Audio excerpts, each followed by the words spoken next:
Assalamualaikum warahmatullahi wabarakatuh. Perkenalkan, nama saya Siti Robiatus Ada dari kelas Akuntansi Universitas Dian Nusantara. Dalam kesempatan kali ini, saya akan menjelaskan mengenai pengertian teori akuntansi. Pertama-tama, saya akan menjelaskan mengenai arti penting teori akuntansi. Teori akuntansi merupakan landasan untuk memecahkan masalah-masalah akuntansi secara beralasan atau bernalar yang disajikan secara etis dan ilmiah yang dapat dipertanggungjawabkan kebenarannya. Tanpa sebuah teori, termasuk dalam ilmu akuntansi, seorang akan sulit untuk memperkirakan suatu hal yang mungkin terjadi ke depannya, terutama pada pencatatan, pembukuan, dan masalah finansial suatu entitas usaha. Praktik akuntansi yang baik dan maju tidak akan dicapai tanpa suatu teori yang baik yang melandasinya. Pengertian teori akuntansi. Apa itu teori akuntansi? Teori akuntansi merupakan sekumpulan asumsi, kerangka kerja, dan metodologi yang digunakan dalam studi dan penerapan prinsip laporan keuangan. Teori akuntansi bertujuan untuk menjelaskan adanya sebuah hubungan yang ada pada variabel dalam struktur akuntansi. Nah, penjelasan tersebut bertujuan untuk memperkirakan fenomena yang mungkin bisa terjadi. Pada dasarnya, teori akuntansi digunakan untuk memahami pelaporan keuangan dan bagaimana perusahaan membuat dan menyampaikan laporan keuangannya dengan menggunakan strategi yang tepat. Dalam praktek teori akuntansi dibagi menjadi dua, ada sains dan teknologi. Menurut pandangan sains, akuntansi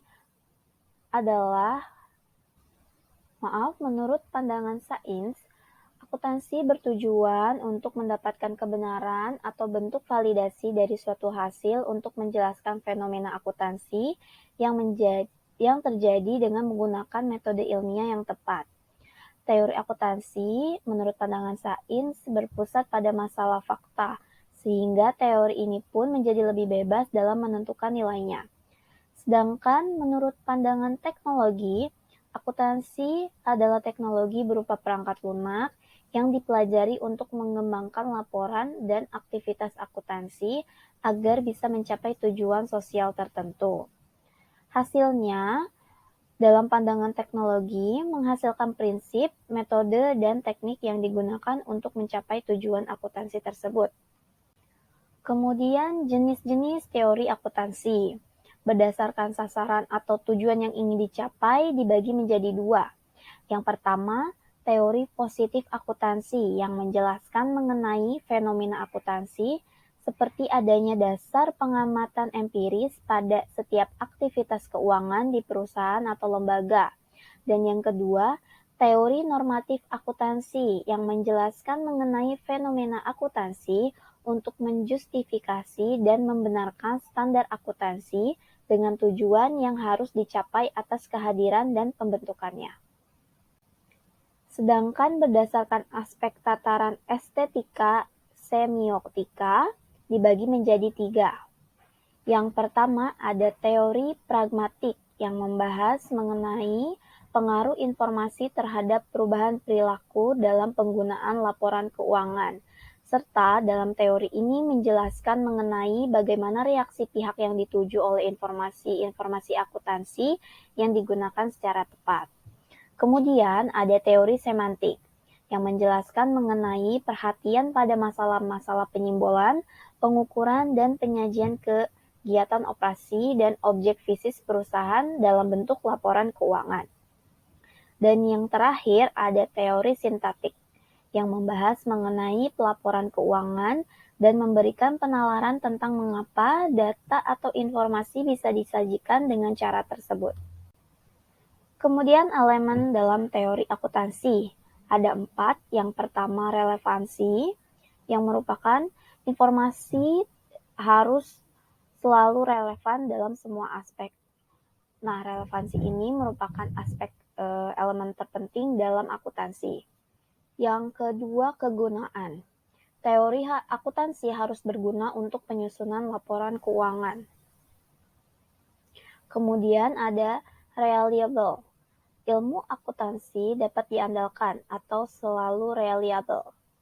Dan yang terakhir konsisten, yang pada dasarnya teori akuntansi dibutuhkan konsistensi agar memperoleh data dan informasi yang lengkap. Selanjutnya, metode perumusan teori akuntansi. Yang pertama, dengan menggunakan metode deskriptif. Metode deskriptif ini membahas atau juga mendeskripsikan serta menganalisis praktek yang ada dalam sebuah perusahaan pada saat ini. Yang kedua, metode psikologikal pragmatik, di mana dalam metode ini melakukan pengamatan terhadap suatu reaksi penggunaan laporan keuangan terhadap output akuntansi yang telah disusun dari beberapa sumber. Kemudian ada metode normatif. Dalam metode ini menjelaskan tentang norma peraturan yang diikuti tanpa sebuah praktek yang dilakukannya saat ini. Keempat, ada metode positif. Dalam metode ini digunakan untuk sebuah ilmiah yang diterima baik umum maupun yang sedang berlaku. Dan yang terakhir, menggunakan metode perumusan, di mana metode perumusan merupakan sebuah kombinasi dari beberapa pendekatan metode yang ada bintik. Dari beberapa teori tersebut akan menggambarkan kondisi yang sesuai dengan perusahaan, sehingga mampu dimanfaatkan dalam beberapa praktek. Materi yang terakhir, perkembangan teori akuntansi. Yang pertama, ada periode pre-teori yang terjadi pada tahun 1492 sampai 1800. Pada periode ini, Peragalo mengemukakan bahwa tidak ada teori akuntansi yang dirumuskan sejak Pacioli sampai pada awal abad ke-19. Kalaupun ada saran-saran atau pertanyaan-pertanyaan, belum dapat digolongkan sebagai teori atau pernyataan yang sistematis. Selanjutnya, periode pragmatic accounting yang terjadi di tahun 1800 sampai dengan 1955. Dalam periode ini, teori berkembang dengan memberikan penjelasan praktek. Dalam periode ini sudah ada pengimbang teori yang menekankan pada penjelasan terhadap praktek akuntansi. Di sini sudah ada kerangka kerja untuk menjelaskan dan mengembangkan praktek akuntansi. Akuntansi dikembangkan berdasarkan metode empiris yang mengutamakan pengamatan atas kenyataan sehari-hari atau realitas, bukan didasarkan pada logika.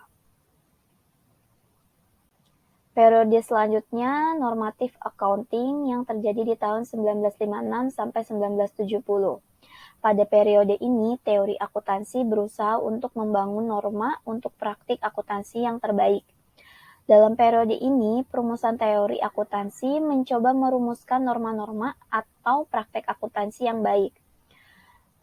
Dalam periode ini muncul kritik terhadap konsep historical cost dan pendukung adanya conceptual framework.